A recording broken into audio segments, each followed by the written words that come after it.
and about this important race. Sure. Great. No problem. Yeah, thank you. Are you comfortable? Is this in? Yeah. I just had a little comfort break. I got some peanuts. I got some water. I'm ready. I'm ready Good. for you. Good. Okay. And this is a conversational style, so please be brief. Not you. Well, you too, Tim. But I want to get as many people as possible to have a chance to speak in person with Tim and about this race and about getting to know Tim, because part of our purpose here is to really get to know you personally, Tim, and as well as being an important political leader. So this is one of our ways of doing this. So that's why the having you here is important for us, and the creating of the strategy. We are a team that starts early. We've learned we start early in these races. And of course, the primary and the election is not for the Senate seat is not until next year, but we're starting early, and we want to come to know you well, know your positions, know when your team wants to reach out to us, and we'll reach out to your team. That's our purpose, is to really build that and to build a strategy. I will ask the first question, Tim, and then after that, people will put up their Zoom hands. Everybody knows practices, or put a question in the chat. So my first question, Tim, in doing research about you, of course, I know about you some, but you live in the northern part of the state. You know, you're in another little world compared to us down here in the South. And so, but Healing America, I was real intrigued to see your book, Healing America. And I'm intrigued how your 2018 book, Healing America, connects to your purpose for running for the Senate. Well, the book is about the practice of mindfulness meditation, which is something I kind of stumbled upon. I did different types of meditation throughout my life, and started with centering prayer. I went to Catholic school for 13 years, and I had a very good priest friend of mine, Father Crumley from St. James Church in Warren, Ohio, taught me centering prayer, which is a kind of Christian Catholic based contemplative practice, where you take a couple words out of the Bible or words like Jesus or whatever, and you say it over and over and over, and it becomes a contemplative practice that the monks did 1,000 years ago. Yeah. So anyway, I learned that. I loved it. I did it on and off. And then after 2008, I went on a 5-day mindfulness retreat with John Kabat-Zinn, and that just was just a life-changing experience, because my mind actually, you could get your mind to settle down. There are actually techniques that you could use to bring clarity, reduce stress. And so I loved it. And I said, somebody's got to write a book about this stuff, because it could be great for our kids. It could be great for our healthcare system, be great for our veterans coming back with post-traumatic stress. So that's how that started. And how about for politicians, Tim? Is it good for politicians? Yeah, you need a very strong regimen of this stuff for political figures, for sure. Right. Yes, good. I think we blocked out for a moment there. I'm hoping we're still. Are you still connected here, Tim? No, can't hear him. We lost your sound, Tim. Can you hear me now? Yes, that's better. Sometimes. Okay. Yeah, sometimes I turn my video off. It gives a better connection, and when it gets back on, I'll turn the video on. Okay. I think that's a good idea. Next is Greg Fritz. Greg. Hey, Representative Ryan, thank you very much for coming tonight. And I want to thank you and give you a virtual standing ovation for your speech yesterday on the House floor. I think that was awesome. I just wonder why the Democrats are so shy for calling things like that out. And was that something that you had planned, or was that something spur of the moment? I wasn't planning on speaking. My schedule was pretty jammed up, and I was actually presiding over the Congress. I was the Speaker pro tem, and I was sitting there listening to the debate, and I got so mad that I was like, I'm staying down there. I told my staff, I was like, I'm not coming back. And I just sat on the floor, and I got myself a minute at a time to speak. And scribbled out a little 1 minute speech, and then there it was. So I just, you got to push back. I mean, you can't. I mean, I think especially now that Trump has kind of left the stage, that there is a vacuum, and I think there's going to be a vacuum around the issues, around these economic issues that I think are really important and play really well in Ohio. So I think, stepping into these economic arguments while Trump has left, and these Perhaps turn your video. Pardon me, Tim. If you could turn your video off, it went into more issues. Good. Yeah. So I think Trump has left the stage. There's an opening around the economic arguments that are really important for us to make, and the Republicans are going down the culture war road, and they want us to have those fights. And I think if we can really kind of secure the bread and butter working class economic issues that are really important to white people, black people, brown people, gay people, straight people. Yeah, right. Good. Thank you. Ellen Green Bush is the leader of American Promise Ohio.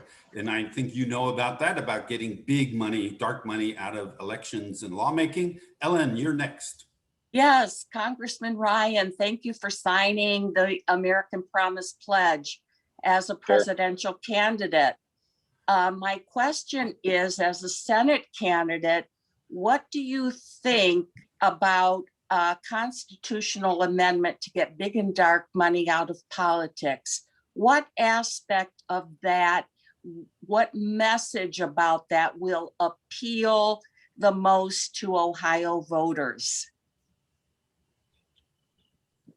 I believe most Ohio voters feel that the economic system, for example, it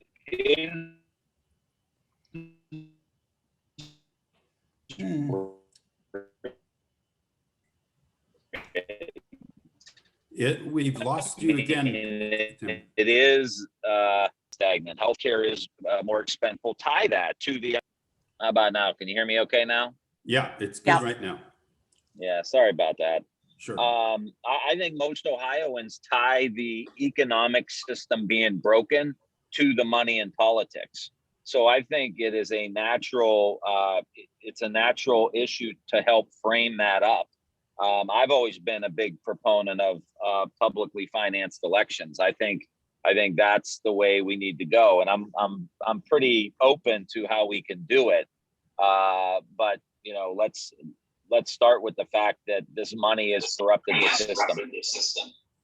Yeah, keep going. Let's go to a chat question and then over to Julien. Matt, do you have a question from the chat? And you'll have to unmute if you're muted. Matt McGuire. Matt? Okay, let's go to Julien. Good evening, everyone. Congressman Ryan, I want to personally thank you. My name is Julien Johnson. I'm the Southwest State Rep with the Ohio AFL-CIO.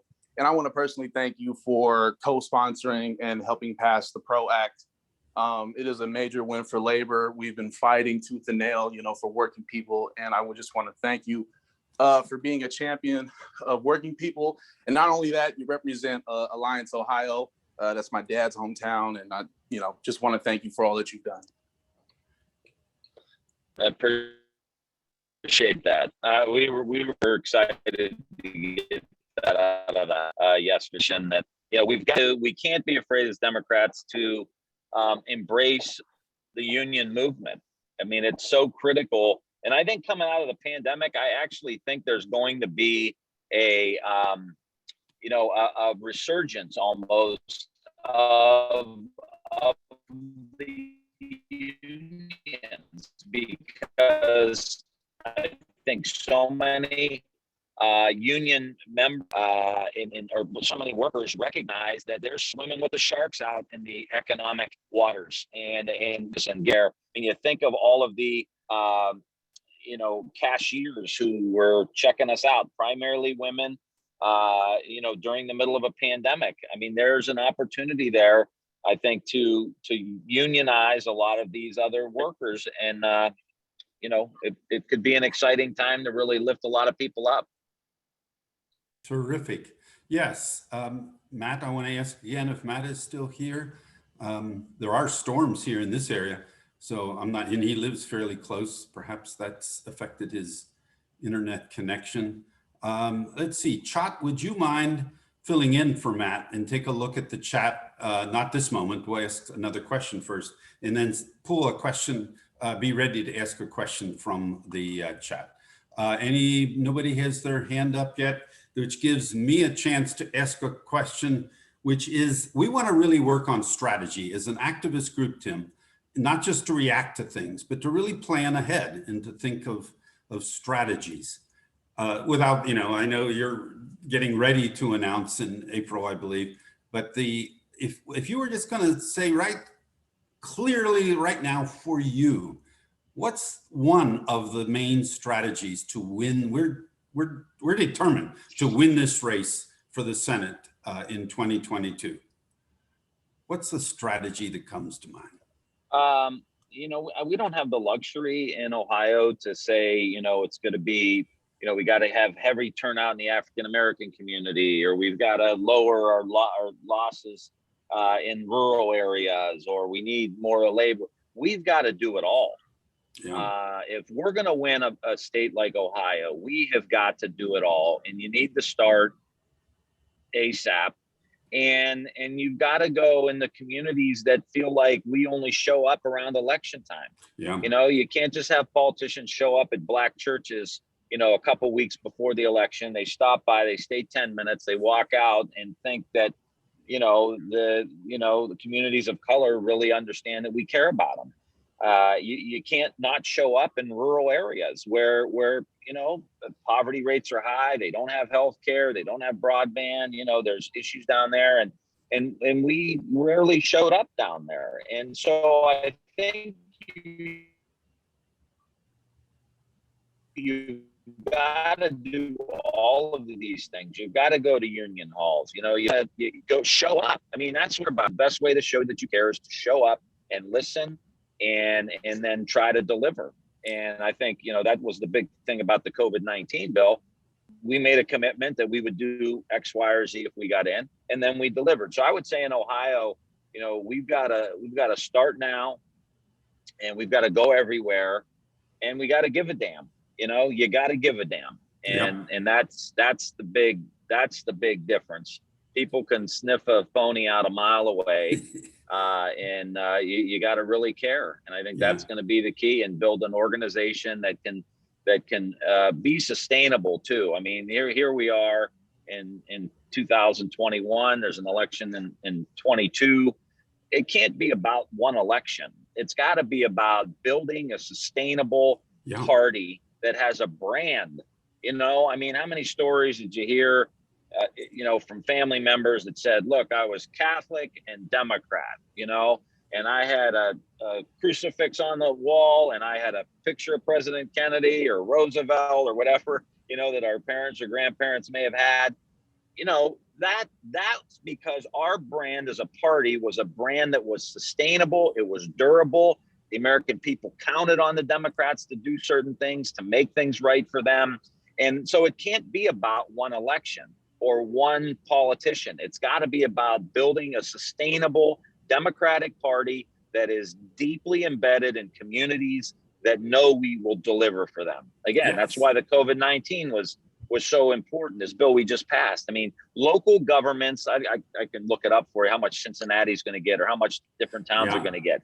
They are going to get money. People are going to have their unemployment extended until September 6th. Yeah. People are going to get a $1,400 check. There's billions of dollars in here for rent support and utilities and those kind of things. So this thing is at 70% approval right now, and no one's got a nickel from the thing, so it's only going to get more popular, which is going to convince people, I think, that the Democrats are delivering. We come on top of that with a big transportation and infrastructure bill that puts people to work, rebuilds our communities. Now, all of a sudden, you start to say, hey, these Democrats have really helped turn things around. Yeah. And we need to continue to build on that. So it's about building that really durable brand that can sustain and go beyond any one politician.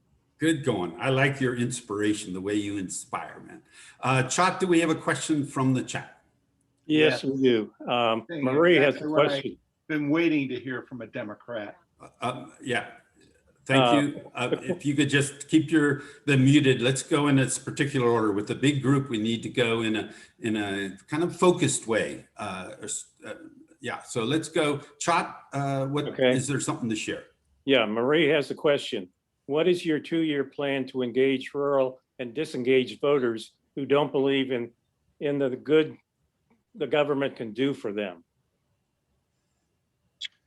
Well, we haven't made any official announcements, but if I was running for Senate, I would say that you got to go there. I think you just have to show up and listen.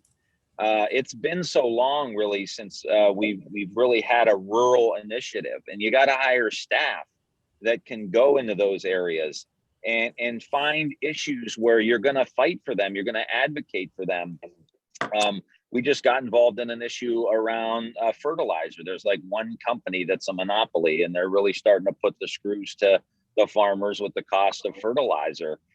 Find issues that they care about, but you only know what those issues are when you go there and you listen to them and you hear how they talk about it. You sit and you have lunch and you have coffee and you go to the different counties and you meet with the Farm Bureau and you meet with the Farmers Union and you meet with the veterans who are in those areas. I think as a party, we need to go hard at veterans, especially in, vets in these rural areas.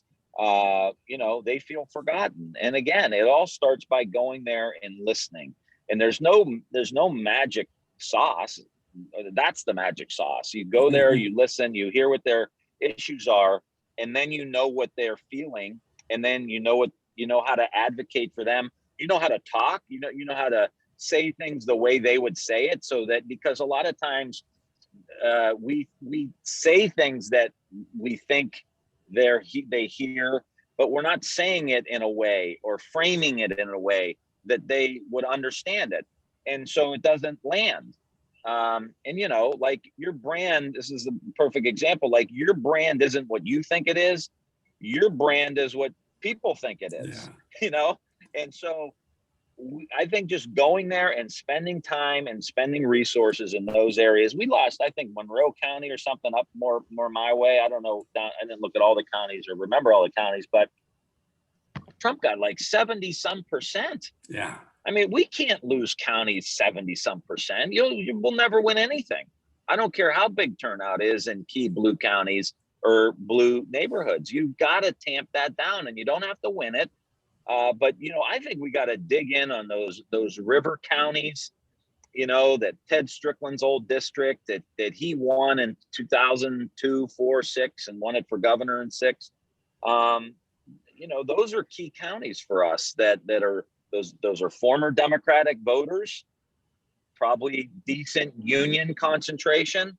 And we need to go and get those voters. And if we pay attention to them and tell them we care and we love them and, we want them a part of our coalition and we're going to advocate for them, they'll vote for you. Yeah, that's right. It's that relationship building. Antoinette is next. Yes. Again, I join all the others who are thanking you for the good work that you're doing for us in Congress. Really appreciate that. Back in 2016, you decided to challenge Nancy Pelosi for the House Minority Leadership position. And how would you explain to women who are concerned about that challenge of a woman in a leadership role, what your thinking was at the time and what your thinking is now about supporting women in leadership roles? Well, I would say first and foremost, I have a very, very good relationship with Speaker Pelosi. I just spent an hour with her yesterday in a meeting on the Capitol security. We have a great working relationship. I think anybody who watched, how I conducted myself during that campaign. It was clearly on the fact that I believe that our message as Democrats wasn't landing in areas around the country that we needed it to land, and it had nothing to do with necessarily that she was a woman or there were particular issues that we had a disagreement on. Just felt like the party maybe needed a new, after the Trump, this was all after the Trump election in 2016, and how devastated we were as a party. And I just felt like we needed somebody too from the Midwest, somebody that wasn't from California or New York, which is where a lot of our leadership is from. I think that's been part of the problem, and quite frankly, I still think it's a bit of a problem for us. I think we're starting to move away from that. And when you look at the House races and the Senate races that that we probably should have won, I think part of it is because the Democratic brand still is perceived as coastal and disconnected from workers. Biden was able to win because Biden had a separate brand. But I will assure you that I will continue to try to promote women running for office, supporting women running for office. There should be no concern there at all. I was very out front for Hillary Clinton in 2016, traveled the country for her.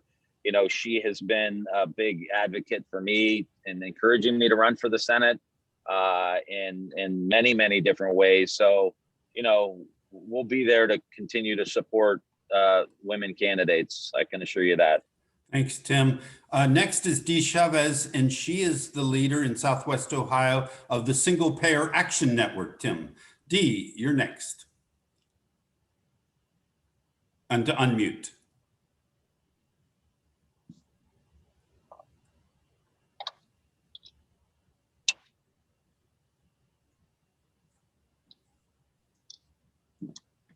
You'll need to unmute, Dee. Oh, there we go. Yes. Okay. Now, can you hear me? Yes, we I can. did. Yes. Okay. Hi, Representative Ryan. Very nice to have you here. I'm a retired nurse, and I'm very concerned about the state of healthcare in Ohio, particularly, but also across the country. And I know that you've been a co-sponsor of the Jamila Pryapal bill, Medicare for All, and I'm assuming that you're going to co-sponsor that bill again. And my question though is, do you think I'm guessing I know the answer, but do you think it's more advisable for Democrats to just speak out on these very quote progressive issues and just be bold and say this is what we need in general? Just as an aside, I do talk to a lot of the state legislators because we're trying to get a state bill passed, and some of the Dems are afraid to speak out about that, even though they would support a Medicare for All bill in Ohio, because they think they won't get elected if they speak out about that. Thank you, Dee. What do you think? I think it's important to keep our arguments around really big principles, really big and deep values that we hold. Like everybody should have access to healthcare. I don't think it's necessarily helpful. I've gotten the habit in the last few months of listening to a lot of FDR speeches, which I highly recommend, because it not only are they nostalgic and they're just so high-minded, but he wasn't getting into the weeds on how he was going to do things.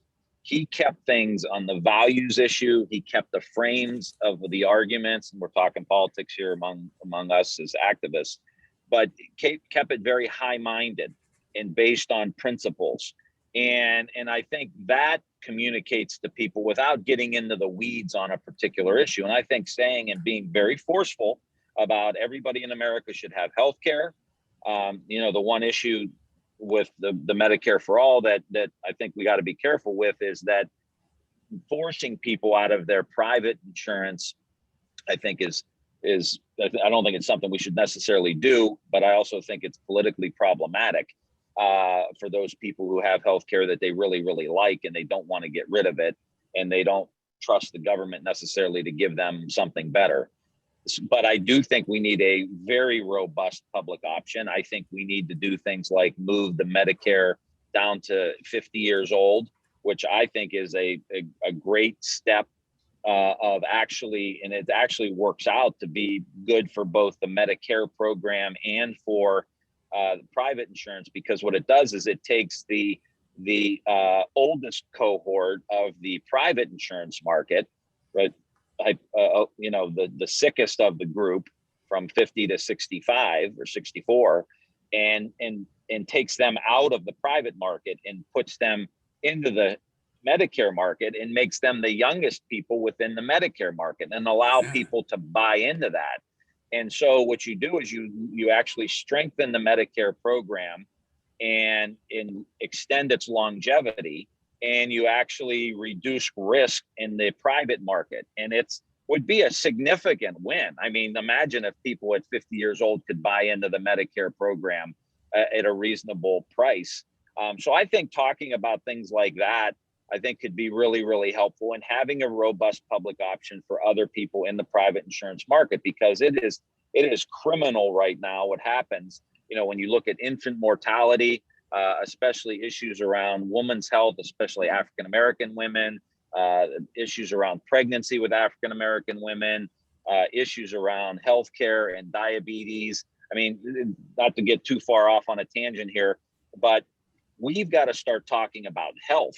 We can't just talk about healthcare. Healthcare obviously is very important, but when 75% of chronic diseases in the United States, or 75% of costs for healthcare in the United States come from chronic diseases that are largely preventable, we're doing something terribly wrong, which is why you got to have everybody in the tent, which is why everyone's got to have coverage. So then you can flip the system from a disease care system to a actual healthcare system that promotes prevention. And you have to invest into things like food is medicine. I mean, we are reversing chronic diseases just by changing people's diets and literally writing prescriptions for food for people to change their diet. And could imagine when half the country now has either diabetes or pre-diabetes and type 2 diabetes, you literally can reverse it with things like diet nutrition, or for a significant amount of people. You imagine the money we could save if we got smart about having a healthcare system instead of a sick care system or a disease management system, which is what we have now. And that's why I think it's important to talk about universal coverage, affordability, prevention, health versus disease care. And I think the discussion around Medicare for All has stimulated that. And I think that's a really important discussion for us to have. Terrific. Thank you. Let's go with another chat question, and then Lauren, you'll be right after that. Chop, do you have a chat question? Yes, sir. Mary Carol Melton says, with Trump leaving the stage, what do you think the impact will be on the GOP with his message for people to donate directly to him instead of the GOP? Oh, I love that. I wish I was around when Kevin McCarthy and Mitch McConnell heard that one. Yeah, it's Trump's party, so he might as well just take it over. And you're seeing it already now in the Republican primary for the Senate. Who can, get their lips on his rear end fast enough down in Mar-a-Lago. I mean, it's just ridiculous. And they're going to continue to go down that road. That's just what they're going to do. And again, I don't think we can worry too much about them, but it was kind of like I said in my speech, the American people are hurting. The economy's not working for so many people. We've got a public health crisis, and they're talking about Dr. Seuss and Mr. Potato Head and all of these other things that the vast, vast, vast majority of the Americans want us to focus on their issues around health and economic well-being. So, love your enemy. Yeah. And good news, I thought you don't have to run against Geraldo Rivera. He's already dropped out. Lauren, you're next. Thank you. Hey, Tim, Lauren Morley here, and thrilled to be Hi, that you're with us. Lauren. Oh my God. Nice Great to to see see you. you.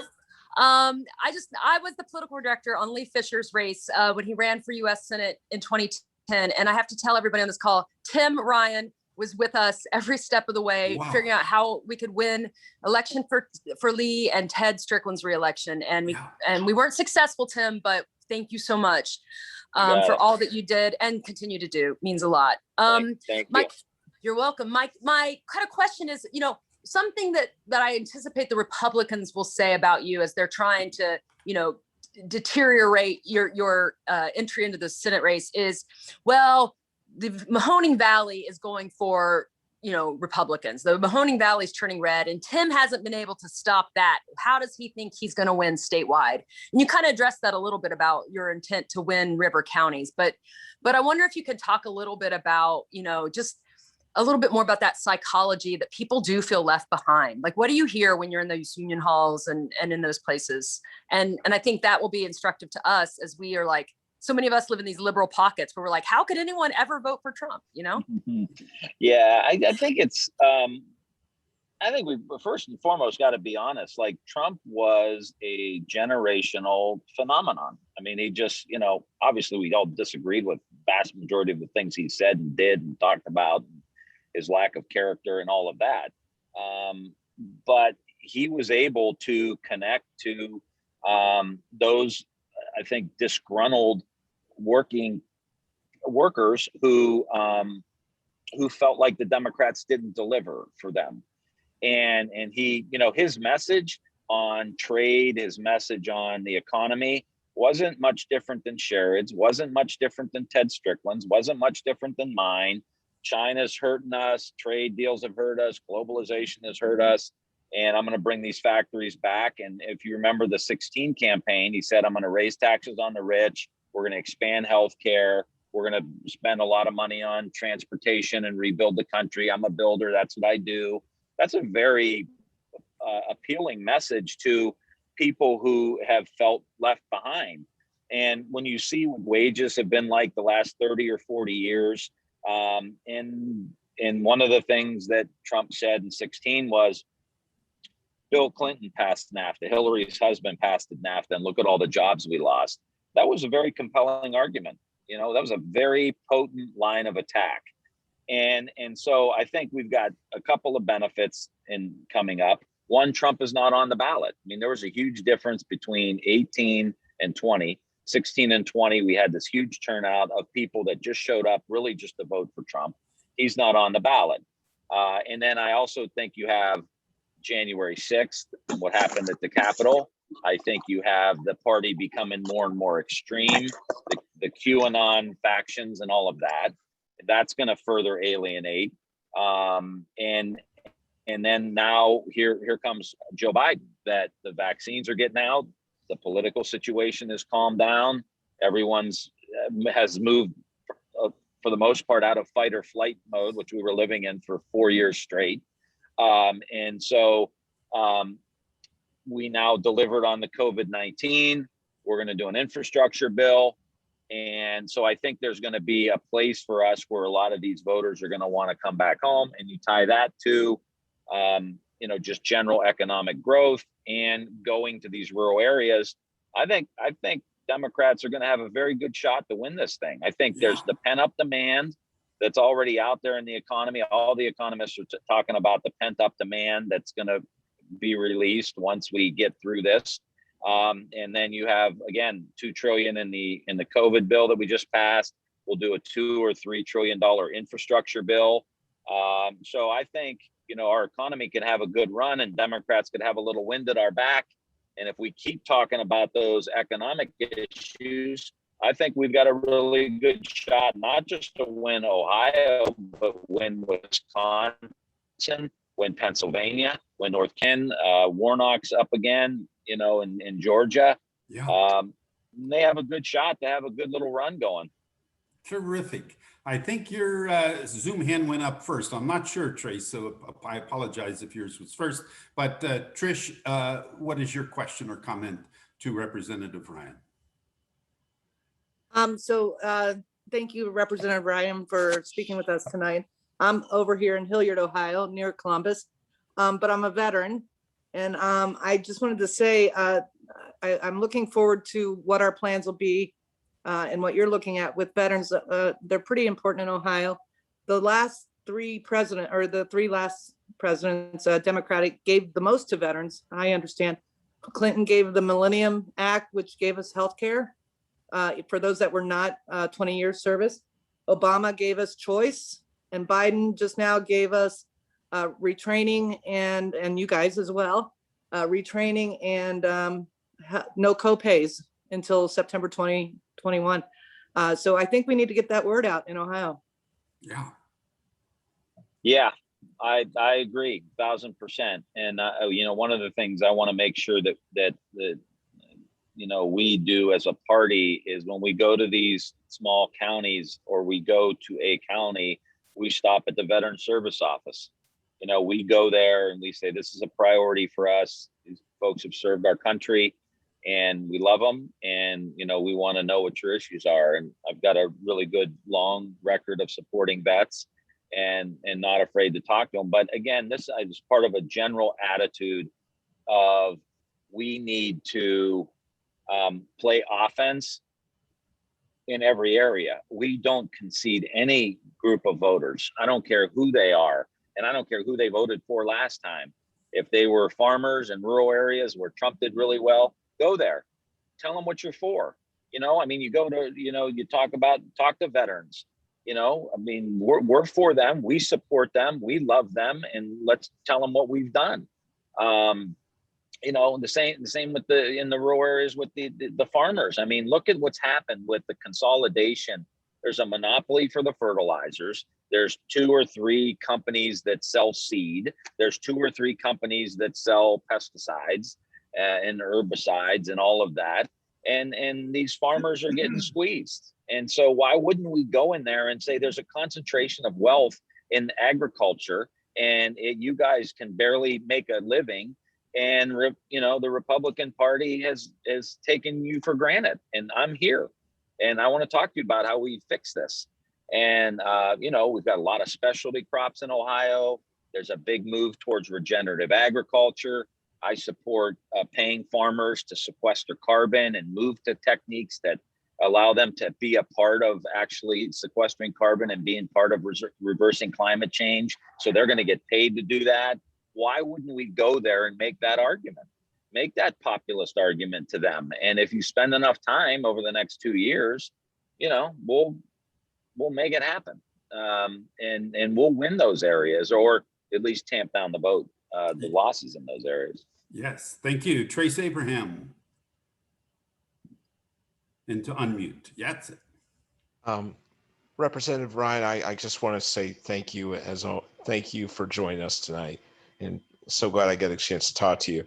I was just wondering, where do you stand on the raise of the minimum wage? And I guess to piggyback off of that, if not $15, what do you think the minimum wage should be raised to? I support the $15. I support the fight for 15. I think it's critically important. I think it's you know, a social justice issue. You know, more so than even an economic issue, because the impact it would have. But I support the fight for 15. I think we've got to, you know, make sure that smaller businesses, we figure out a way to make sure we take care of them and bring it along in a way where the businesses can absorb it. I think that's really going to be important. So I support it. And again, you know, when you look at what the minimum wage was, if you index the minimum wage in 1968 for inflation, it would be $22 an hour right now. I mean, that just shows how far the standing for the average family has fallen. We're fighting for 15, and if it was indexed for You have to turn off your video for a inflation, moment. 22 bucks an hour. And so I continue to press on. Thank you. Thank you. So yeah, better. Yep. I think it's back. Good. Okay. Chot, how about a question from the chat? Sure. Sue Ellen says the New York Times published analysis of Portman's last campaign, declaring it nearly perfect. What do you think of the strategy he used in ignoring the national party and focusing entirely on the state of Ohio? On whose campaign? Portman. Oh, Portman's campaign.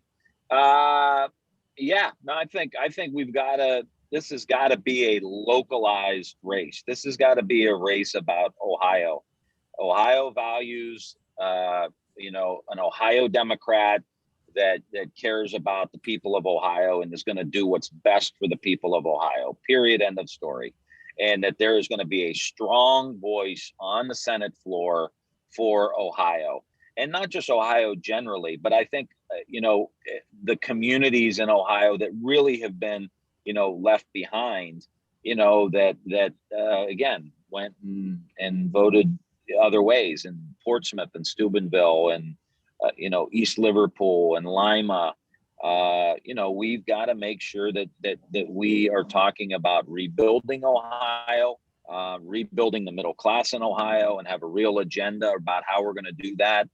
We've got such a great state. I mean, that's the really exciting thing about any statewide campaign in Ohio for Ohio is it's like, look, we've got, when you see the changes in the economy and you see globalization, automation, we're at a point where we've got to completely recreate the economy in the country, but in Ohio, which is just a microcosm of the country. But we have the universities, right? We have the research, we have the innovation that comes from there. We have the entrepreneurship, we have the manufacturing base, we have the fresh water, we have the children's hospitals, we have the healthcare facilities, we have everything. And it's just about aligning all of these things in a way. We've got great businesses, we've got great investors, we've got a strong private sector where we could all come together. But I do agree. I think it's got to be an Ohio-centric campaign for sure. We can't, you can't be perceived as a quote unquote national Democrat in Ohio because it doesn't necessarily work. And I think Sherrod has created a real model for us on how to do that. Yeah. Derek Bauman is one of our leading candidates in the city council race that'll be occurring in November. Derek, you're next. Thank you, Richard. And Congressman, thank you for joining us. We got connected on Twitter yesterday. So if you happen to check your DMs, if you're bored later, I sent you a message in there. Hey, as somebody who grew up in Cleveland, a retired cop and a former union president, I appreciate your kind of gloves off just approach to things in general. I think as Dems, we could stand to do that a little more from time to time and kind of take the fight to the opponent, if you will. So I appreciate that, and obviously your speech.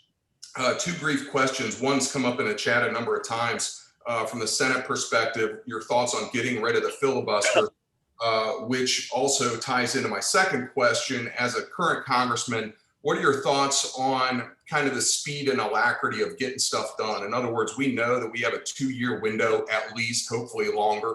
But I think at times we drug our feet in that 2008 timeframe, and then the pendulum swung back in 2010, and maybe we could have got more stuff done. So filibuster, and what do you think about like moving quickly on some of the things that you've been talking about now, like healthcare and other things? Yeah, appreciate it. I got to be honest. I go back and forth on the filibuster. I was in the minority, when it was George Bush and all of those guys during the Iraq War, and which I spent a little time in Cincinnati with some of you. And so there is some value. I worry about them getting in charge and scared to death about what they would do.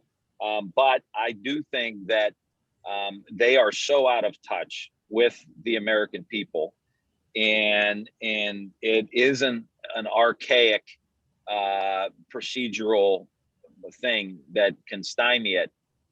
So I go back and forth on it.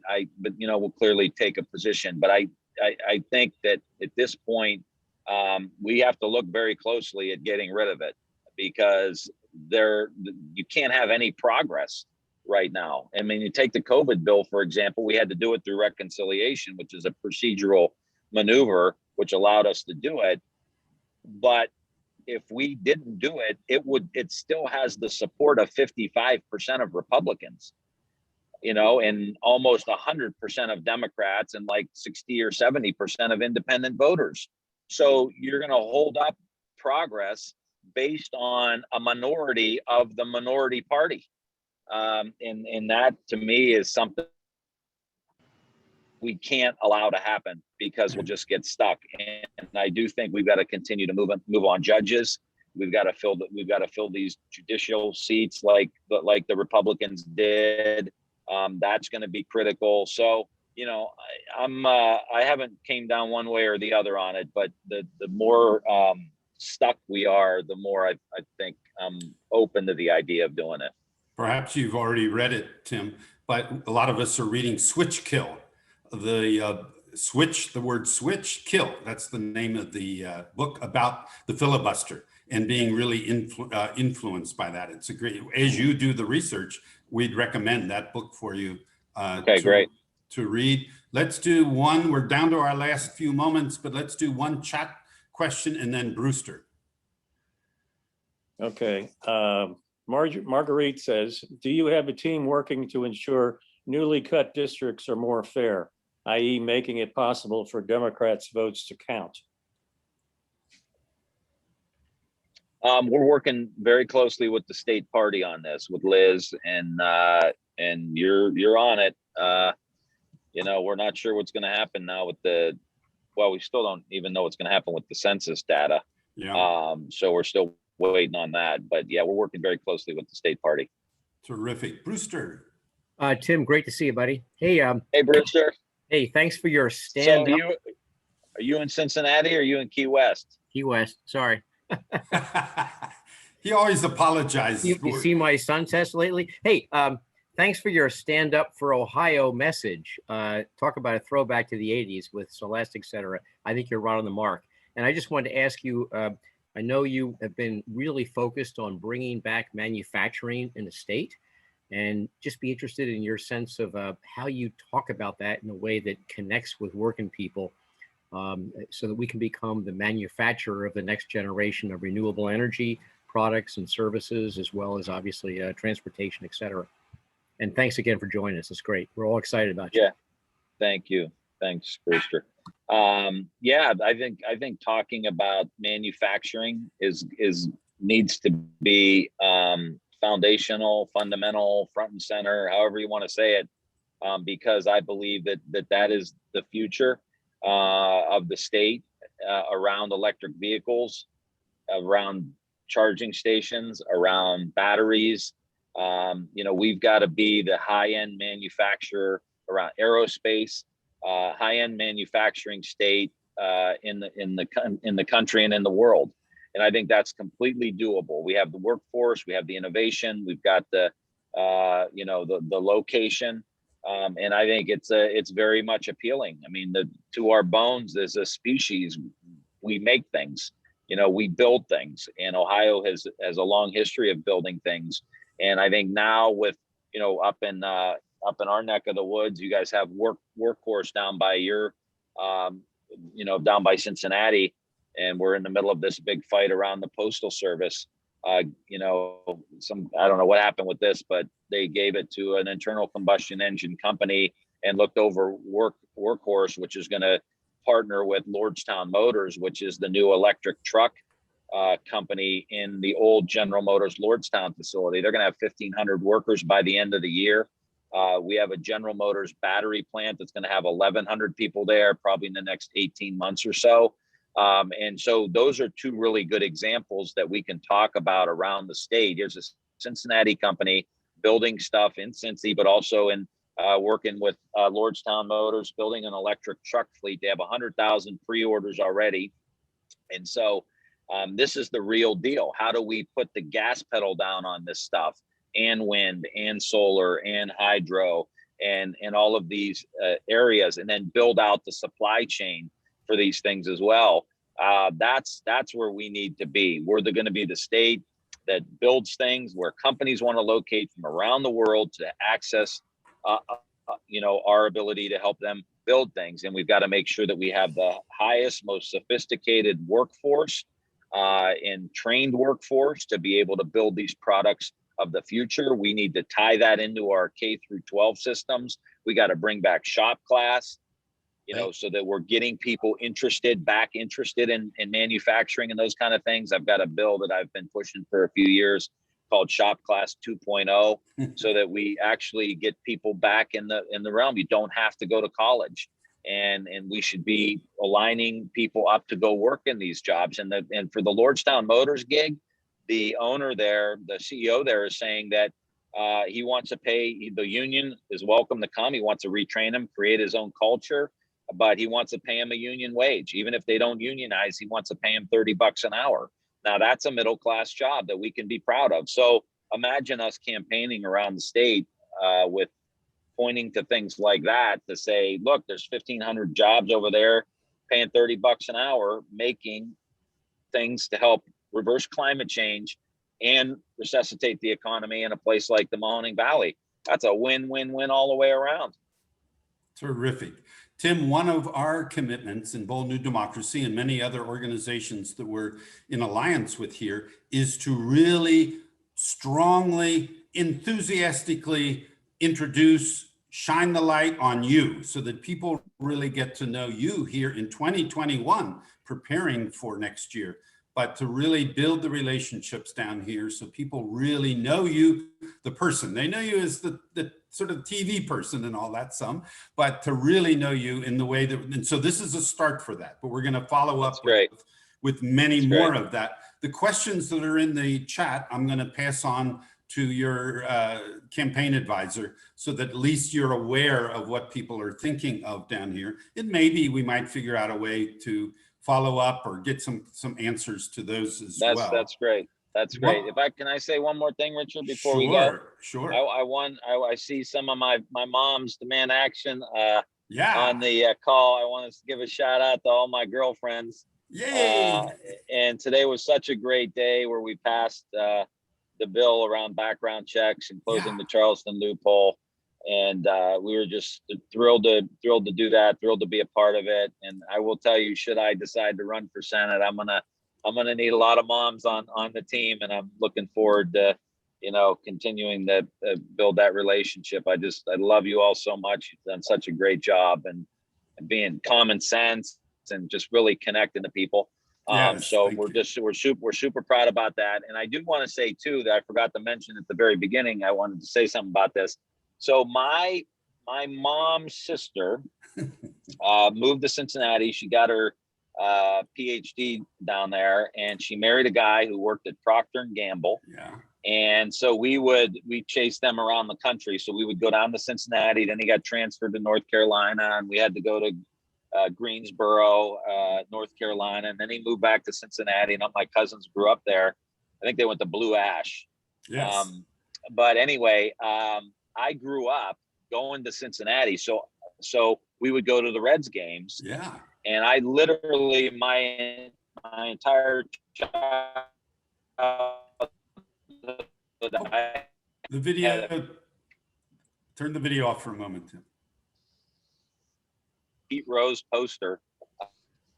Can you hear me now? Yeah. Yeah. So I had a Pete Rose poster on my wall.